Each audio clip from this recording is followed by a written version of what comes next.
Shalom, Bapak Ibu, saudara sekalian. Kita hari ini kembali belajar mendalami firman Tuhan. Tapi mari sebelumnya kita berdoa.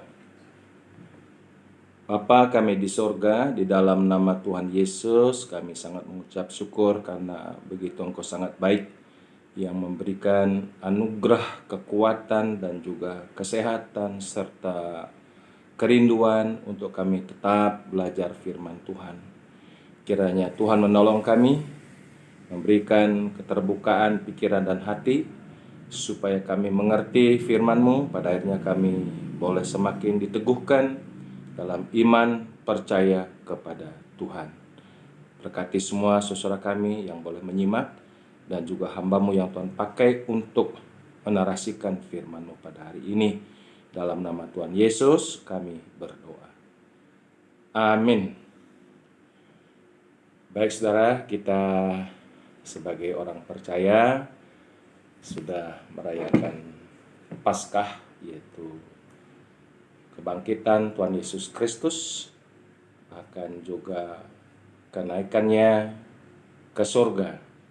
Itu adalah pelajaran mendasar dalam hidup kita orang Kristen. Dan akhirnya ada satu janji sebelum Tuhan Yesus naik ke surga, akan menjanjikan seorang penolong yang lain, yaitu adalah Roh Kudus. Dan hari ini kita akan belajar mengenai pencurahan Roh Kudus, atau yang boleh dikenal dengan hari Pentakosta. Mari kita bersama-sama akan membaca firman-Nya dari kitab Kisah Para Rasul pasal yang kedua, ya, ini ayat dari pertama sampai dengan ke-12. Namun saya membaca lebih dulu ayat pertama sampai dengan keempat, ya, karena ini merupakan sebuah peristiwa sejarah pekerjaan Tuhan melalui Roh Kudus-Nya di atas muka bumi. Ya, Pentakosta. Ketika tiba hari Pentakosta, semua orang percaya berkumpul di satu tempat. Tiba-tiba turunlah dari langit suatu bunyi seperti tiupan angin keras yang memenuhi seluruh rumah di mana mereka duduk. Dan tampaklah kepada mereka lidah-lidah seperti nyala api yang bertebaran dan hinggap pada mereka masing-masing. Maka penuhlah mereka dengan Roh Kudus. Lalu mereka mulai berkata-kata dalam bahasa-bahasa lain, seperti yang diberikan oleh Roh itu kepada mereka untuk mengatakannya. Ya, terpujilah Tuhan atas kegenapan firman-Nya yang terlalu sangat ajaib. Saudara, hari Pentakosta, ya, atau hari yang ke-50 dari Paskah. Dari Paskah kebangkitan Yesus sampai kenaikannya ada 40 hari. Dan dari Paskah kebangkitan Yesus atas janji pencurahan Roh Kudus ada 50 hari. Jadi Pentakosta disebut juga dengan hari yang ke-50, dengan satu momen yang sangat luar biasa, yaitu adalah penggenapan janji, yaitu pencurahan Roh Kudus, oknum ketiga dari Allah Tritunggal, Allah Bapa, Allah Putra, dan Allah Roh Kudus. Saudara, Pentakosta itu sangat penting dalam ajaran Alkitab, baik dalam Perjanjian Lama maupun juga dalam Perjanjian Baru. Dalam Perjanjian Lama itu Pentakosta adalah hari raya 7 minggu untuk membawa persembahan panen, hasil panen, baik ladang, sawah, perkebunan. Nah, itu dicatat dalam kitab Ulangan 16. Ya, kita akan baca kitab Ulangan 16. Ulangan 16 ayat yang ke-9 sampai dengan yang ke-11. Saya bacakan demikian firman Tuhan. 7 minggu harus kau hitung pada waktu orang mulai menyabit gandum yang belum dituai. Haruslah engkau mulai menghitung 7 minggu itu. Kemudian haruslah engkau merayakan hari raya 7 minggu bagi Tuhan Allahmu, sekadar persembahan sukarela yang akan kau berikan sesuai dengan berkat yang diberikan kepadamu oleh Tuhan Allahmu. Haruslah engkau bersukaria di hadapan Tuhan Allahmu, engkau ini dan anakmu laki-laki serta anakmu perempuan, hambamu laki-laki dan hambamu perempuan, dan orang Lewi yang di dalam tempatmu, dan orang asing, anak yatim dan janda yang di tengah-tengahmu di tempat yang akan dipilih Tuhan Allahmu untuk berbuat namanya diam di sana. Ya, jadi dalam perjanjian lama ada hari raya 7 minggu, yaitu hari raya membawa persembahan hasil panen. Nah, ini ada kesimetrisan arti atau kesimetrisan makna dengan Pentakosta di dalam perjanjian baru, yaitu adalah pada hari Pentakosta dengan sebuah manifestasi atau fenomena yang rohani yang luar biasa, sehingga dituai jiwa-jiwa sesudah Rasul Petrus berkhotbah, ya, dan orang mendengar dengan bahasanya masing-masing. Dikatakan dalam kitab Kisah Rasul pasal 2 ayat yang ke-41, orang-orang yang menerima perkataannya itu memberi diri dibaptis, dan pada hari itu jumlah mereka bertambah kira-kira 3.000 jiwa. Jadi Pentakosta dalam perjanjian baru adalah mempersembahkan hasil panen pemberitaan Injil, yaitu adalah membawa jiwa-jiwa, ya, bertobat, menerima Kristus sebagai Tuhan dan Juru Selamat. Jadi Pentakosta dalam perjanjian baru adalah panen jiwa-jiwa. Kalau Pentakosta dalam perjanjian lama adalah panen hasil bumi, ya, sawah, ladang, perkebunan. Ada kesimetrisan makna atau kesimetrisan arti.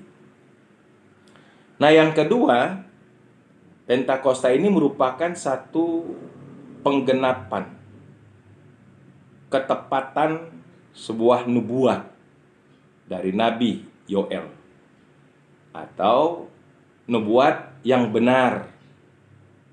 Ini berbicara tentang sebuah akurasi, ketepatan sabda Allah atau firman Allah yang bersifat nubuatan. Jadi apa yang dinubuatkan Tuhan itu pasti akan tergenapi. Kalau nubuatan dari Tuhan itu pasti akan digenapi.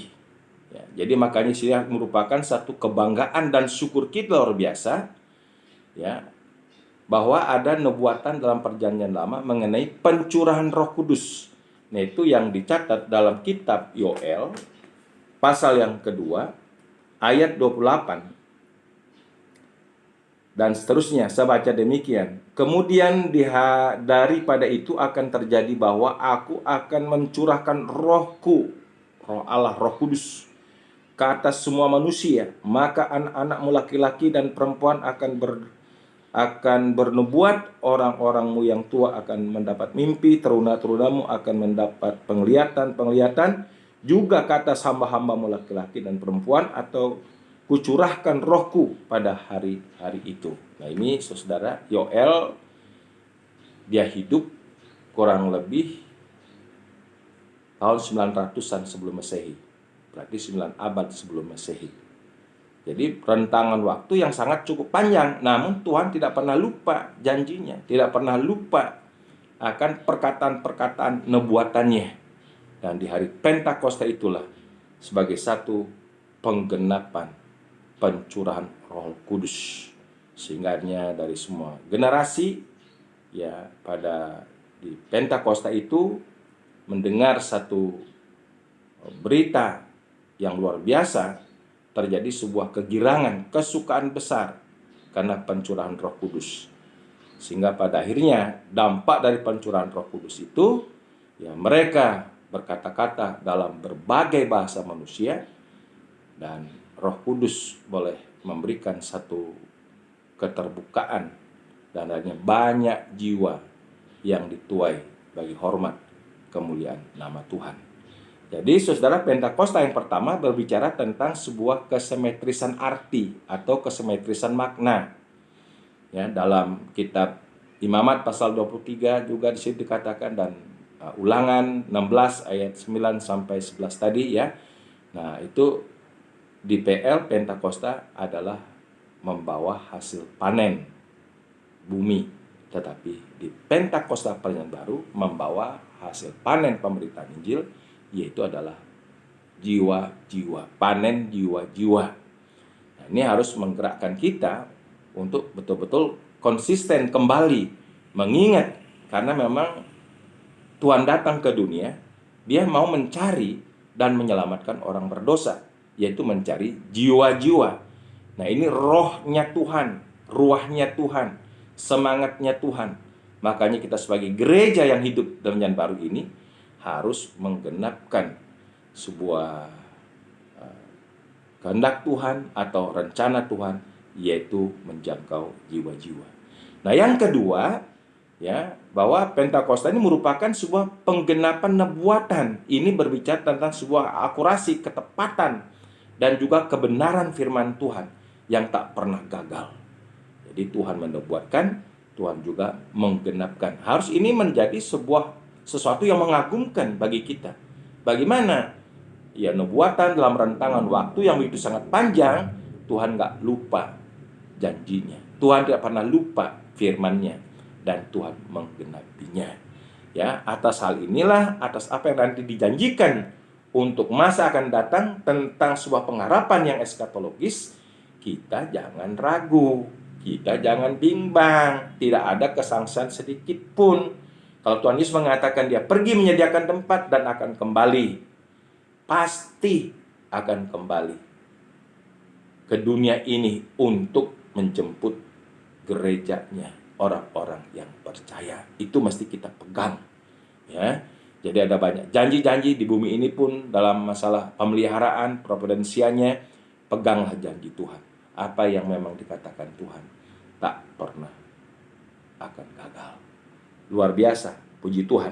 Nah, sekarang kita berbicara mengenai fenomena atau manifestasi dari Pentakosta atau pencurahan Roh Kudus.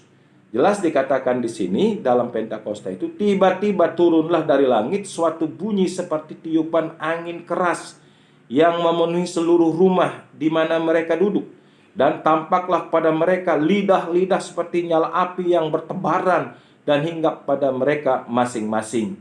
Maka penuhlah mereka dengan Roh Kudus, lalu mereka mulai berkata-kata dalam bahasa-bahasa lain. Saudara, ada 3 fenomena atau manifestasi Roh Kudus yang dicurahkan di hari Pentakosta. Yang pertama ada tiupan angin. Saudara, angin ini selalu melambangkan tentang Roh Tuhan atau Roh Allah, Roh Kudus ya.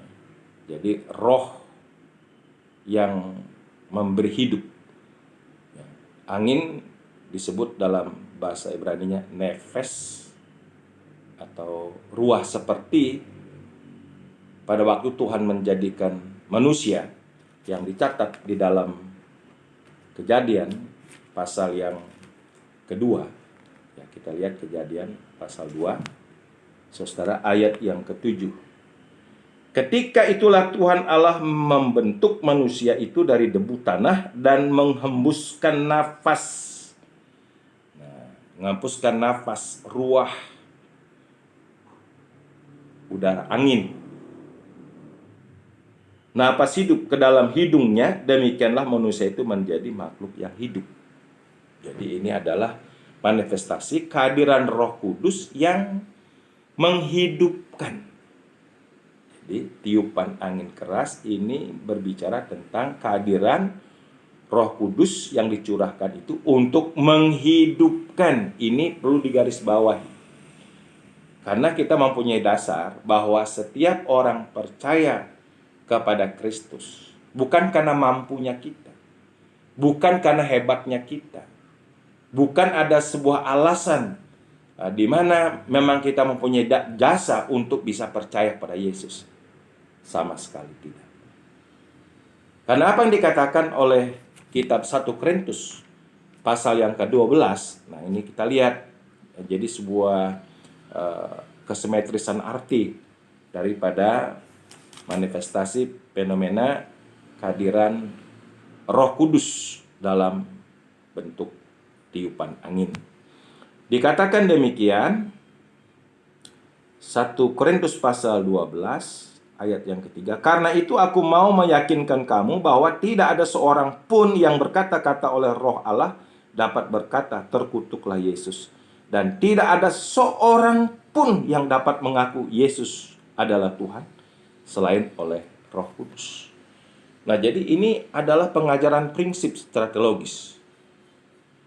Kalau ada penuaian jiwa-jiwa pada hari Pentakosta, itu adalah sebagai satu bentuk keajaiban kehadiran Roh Kudus yang menghidupkan, artinya membuka selaput yang menutupi pikiran dan hati manusia, sehingga pada waktu mereka mendengar khotbah Petrus yang adalah pemberitaan Injil disampaikan dengan begitu sangat historis, sederhana, tapi karena urapan Roh Kudus, sehingga akhirnya jiwa-jiwa boleh bertobat, orang datang percaya kepada Kristus Yesus.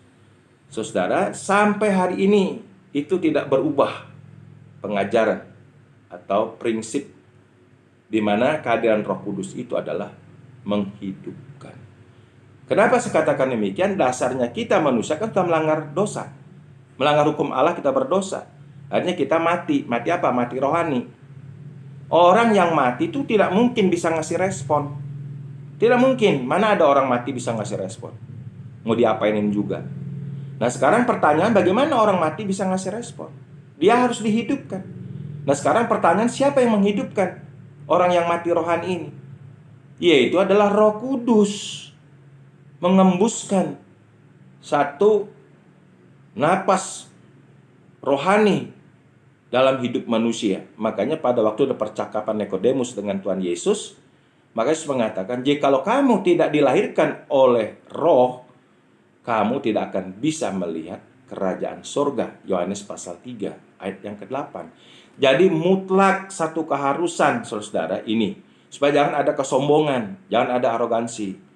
Ya, satu percaya memang saya ngerti firman Tuhan, satu percaya karena memang satu layak memang untuk dipilih oleh Tuhan dan lain sebagainya. Sama sekali jangan ada lagi roh kesombongan. Kalau sampai bapak-bapak, ibu-ibu, kita semua bisa percaya mengaku Yesus Tuhan karena ada kehadiran Roh Kudus yang memberikan satu otoritas kuasa menghidupkan kembali. Sesudah kita dihidupkan, dibuka pemikiran hati kita, kita dengar Injil, terus kita mengatakan, aku percaya. Nah, untuk peristiwa inilah orang yang percaya itu disebut dengan kasih karunia atau anugerah. Karena kasih karunia kita percaya, karena anugerah Tuhan kita percaya. Efesus pasal 2 ayat 8 sampai dengan ayat ke-10 di situ. Makanya jangan ada lagi kesombongan. Bukan karena kita pintar, bukan. Ada banyak orang pintar nggak bisa percaya. Yesus pun mengatakan, orang cerdik pandai ingin mengetahui tentang apa yang engkau terima, tapi itu tertutup bagi mereka. Boleh dibaca di dalam Injil Matius pasal yang ke-11 ayat 25 dan seterusnya. Ya. Jadi ada beberapa perikop mengatakan, orang cerdik pandai loh ingin mengetahui hal yang kamu terima ini, tapi tersembunyi. Ya. Dan justru orang-orang sederhana, orang-orang kecil mendapatkan anugerah. Maka saudara, Kalau sampai kita boleh percaya Yesus, itulah satu wujud nyata pencurahan Roh Kudus. Hari Pentakosta yang terus bekerja. Makanya pencurahan Roh Kudus itu adalah sekali untuk selamanya. Tidak ada pencurahan Roh Kudus gelombang 2, gelombang 3, gelombang 4. Nggak ada. Ya. Tapi manifestasi pergerakan Roh Kudus itu terus berlanjut. Tapi pencurahan Roh Kudus itu hanya sekali untuk selama-lamanya. Nah, yang kedua, saudara, di sini selain ada tiupan angin keras, ada lidah-lidah api. Saudara, lidah-lidah api ini juga berbicara tentang kehadiran Allah, kehadiran Roh Allah. Seperti pada waktu Musa melihat semak belukar menyala, dia mendekat. Di Keluaran pasal 3 ayat yang kedua dicatat di situ, saudara. Artinya malaikat Tuhan berfirman, Musa, Musa, jangan mendekat. Tempat ini adalah tempat yang kudus. Waktu Musa mendengar suara Tuhan, dia menutupi wajahnya karena tidak berani memandang kekudusan Tuhan. Saudara, dan api ini terus berbicara tentang kehadiran Roh Allah atau Roh Kudus. Ada banyak ayatnya, saudara, tetapi saya membaca satu ayat aja ya, supaya jangan sampai kita terlalu pusing nanti dengan banyak referensi ayat. Nah, Wahyu pasal 3 ayat 18 ya, 18.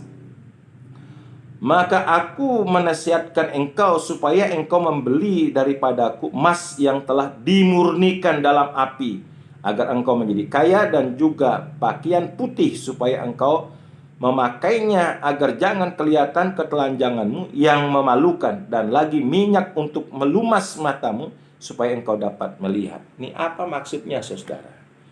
Jadi manifestasi Roh Kudus dalam bentuk api itu adalah menunjukkan tentang kekudusan Tuhan. Dan api itu memurnikan atau menyucikan atau menguduskan. Maksudnya sudah kita percaya, karena memang Roh Kudus yang membuat kita percaya. Roh yang sama juga itu Roh Kudus. Dalam proses kita mengiring Kristus, Roh Kudus menguduskan kita. Karena memang kita dipanggil bukan untuk melakukan yang cemar, tapi untuk melakukan apa yang kudus. Itu jelas firman Tuhan. Kuduslah kamu sebab Kristus kudus. Jadi kehadiran Roh Kudus dalam bentuk api itu proses terus berjalan dalam sepanjang hidup kita. Memurnikan iman kita, memurnikan kasih kita, memurnikan pengharapan kita, memurnikan motivasi kita, memurnikan seantero hidup kita ini, saudara. Supaya nanti waktu Tuhan Yesus datang, kita terpelihara sempurna, tidak bercacat dalam roh, jiwa, dan tubuhnya. 1 Tesalonika pasal 5 ayat yang ke-23. Ya. Jadi dalam bentuk tiupan angin, Roh Kudus, kehadiran Roh Kudus menghidupkan.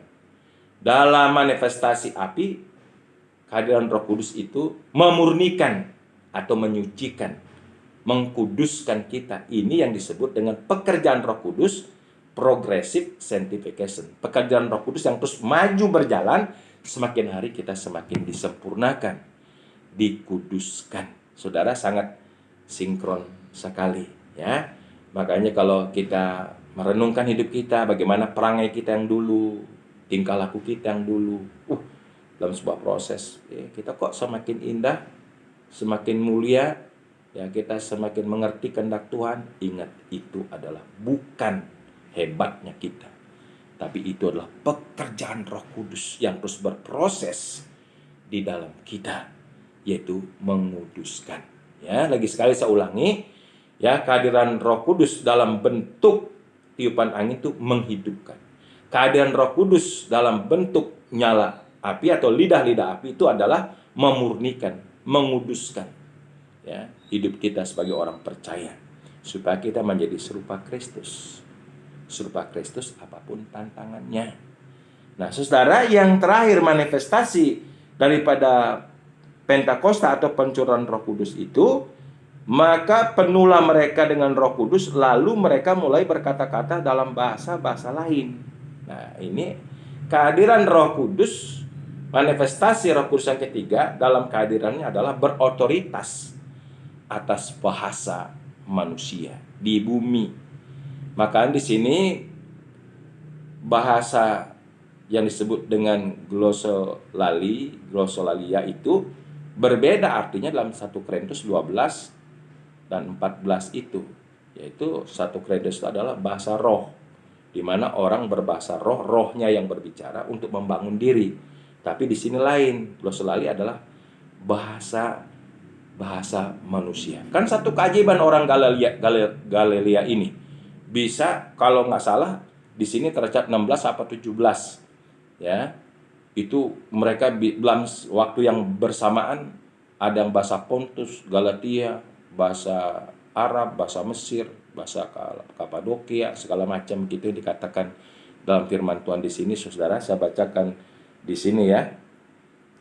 Ya, kata orang, ya, kita orang Parsia, Media, Elam, penduduk Mesopotamia, Yudea dan Kapadokia, Pontus dan Asia, Frigia dan Pamfilia, Mesir dan daerah Libya yang berdekatan dengan Krene, pendatang-pendatang dari Roma, baik orang Yahudi maupun agama Yahudi, orang Kreta dan orang Arab, kita mendengar mereka berkata-kata dalam bahasa kita sendiri tentang perbuatan-perbuatan besar yang dilakukan Allah. Ini bahasa manusia, bukan bahasa glosolali yang nggak ngerti gitu.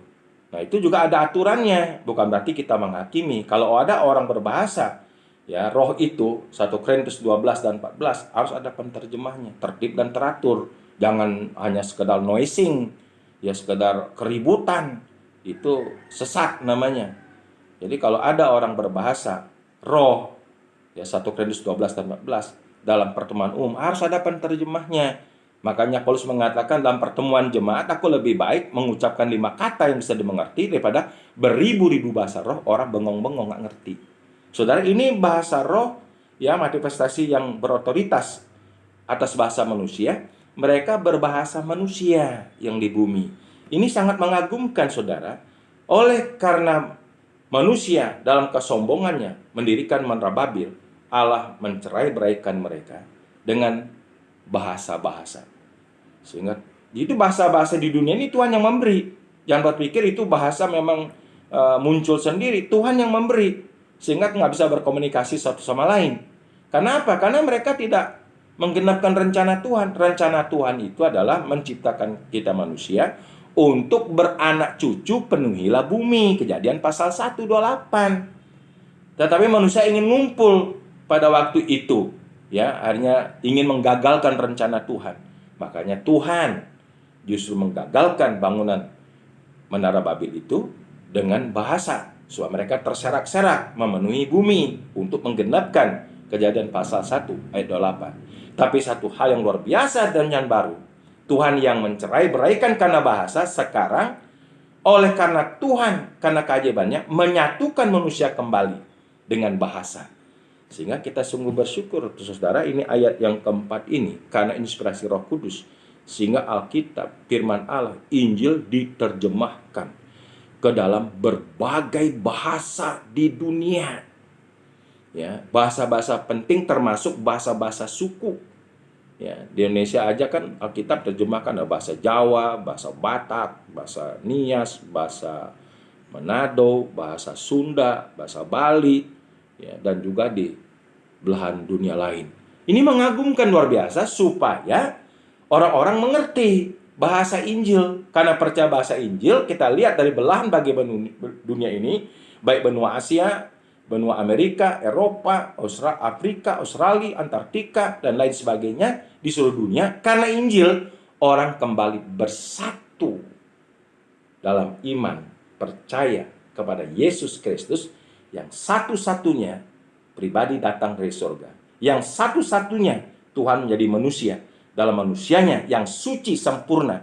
Dan dialah manusia satu-satunya yang boleh menjadi korban yang sempurna mengampuni dosa-dosa kita. Karena Yesus dalam kemanusiaannya tidak berdosa. Selain dia, semua manusia berdosa dan kehilangan kemuliaan Allah. Nah, saudara, inilah keajaiban. Saya sungguh-sungguh saat merenungkan, waduh, ini Alkitab ini bisa kita baca. Nggak mesti dalam bahasa Ibrani, nggak mesti dalam bahasa Yunani, nggak mesti dalam bahasa Inggris, atau mungkin bahasa yang mana, bisa kita membaca dengan bahasa kita, bahasa Indonesia, sangat lugas, sederhana, dan akhirnya Roh Kudus ya mengurapi kita, membuat menghidupkan kita, akhirnya kita boleh percaya dan kita boleh dikuduskan dan terus boleh berproses untuk menjadi serupa dengan Kristus. Saudara, ini yang sangat luar biasa. Keajaiban yang ketiga daripada Pentakosta Pencurahan Roh Kudus adalah kehadiran Roh Kudus berotoritas atas setiap bahasa manusia di dunia. Tujuannya apa? Tujuannya untuk menyampaikan berita utama. Apa berita utama? Tentang Injil, yang adalah kekuatan Allah menyelamatkan manusia berdosa. Injil itu adalah Yesus Kristus yang mati dan bangkit, dan yang telah pasti naik ke surga, dan yang pasti akan datang kembali untuk kita. Jadi jangan ragu. Sungguh luar biasa. Atas pemberitaan ini memang sangat mengagumkan. Orang terheran-heran. Ya, dikatakan pada ayat 12, mereka semuanya tercengang-cengang, kagum, dan sangat termangu-mangu sambil berkata seorang kepada yang lain, apakah artinya ini? Tetapi orang lain menyindir, mereka sedang mabuk oleh anggur. Saudara, dalam pemberitaan Injil itu selalu ada yang welcome, menerima, ya, nyambut, itu karena Roh Kudus. Tapi juga ada orang yang menolak. Itu sudah biasa. Makanya kita ini jangan sedih. Tabur waktu pagi, waktu siang, tabur waktu Banyak orang menolak, hati seringkali sedih. Saudara, jangan kita putus asa, jangan tawar hati. Walaupun ada sebagian orang-orang yang menolak tentang berita Injil, mari tetap terus beritakan Injil. Ingat Pentakosta, pencurahan Roh Kudus. Roh Kudus yang menghidupkan, Roh Kudus yang menguduskan, Roh Kudus yang memberikan satu otoritas terhadap bahasa. Jadi sampaikan aja, nggak perlu bahasa-bahasa yang intelektual, yang hebat-hebat. Bahasa sederhana aja. Saya terlalu banyak melihat, saudara, pemberitaan Injil disampaikan dengan bahasa yang sederhana. Kalau Roh Kudus bekerja menghidupkan, percayalah, orang itu pasti akan menyambut Injil. Walaupun bahasanya intelektual, hebat, ya, kalau memang tidak ada kehadiran Roh Kudus untuk menghidupkan orang itu, percuma. Jadi makanya jangan tunggu dulu bahas kita kuliah sampai S2, S3, sudah profesor, doktor, gelar di depan, gelar di belakang, baru beritakan Injil. Jangan, seperti seorang Samaria, waktu dia boleh terjamah hatinya, on site di waktu itu juga dia langsung pergi memberitakan Injil, dan Roh Tuhan menyertainya, dan banyak orang-orang yang boleh percaya kepada Yesus Kristus. Nah, mari di hari Pentakosta, ya, kita mengingat satu keajaiban Tuhan yang tak terkatakan, yang sangat luar biasa. Roh Kudus yang menghidupkan, Roh Kudus yang memurnikan, dan Roh Kudus yang berotoritas terhadap bahasa, sehingga Injil bisa diberitakan dengan berbagai bahasa di dunia, sehingga manusia dari berbagai belahan apapun bisa bersatu kembali di dalam Yesus Kristus. Terpujilah Tuhan. Kita berdoa. Bapa di surga, terima kasih firman-Mu pada hari ini. Biarlah kami yang boleh mengerti hal ini, kembali ada sebuah semangat yang terbangun, adalah untuk kami berani untuk memberitakan Injil. Dan kami percaya Roh Kudus akan menyertai. Karena itulah pekerjaan Roh Kudus yang menghidupkan, yang memurnikan, dan juga yang boleh berveritas dengan bahasa. Sehingga bahasa-bahasa yang sederhana sekalipun bila Roh Kudus mengurapi, maka jiwa-jiwa akan bisa dituai bagi kerajaan surga. Dalam nama Yesus kami berdoa. Amin.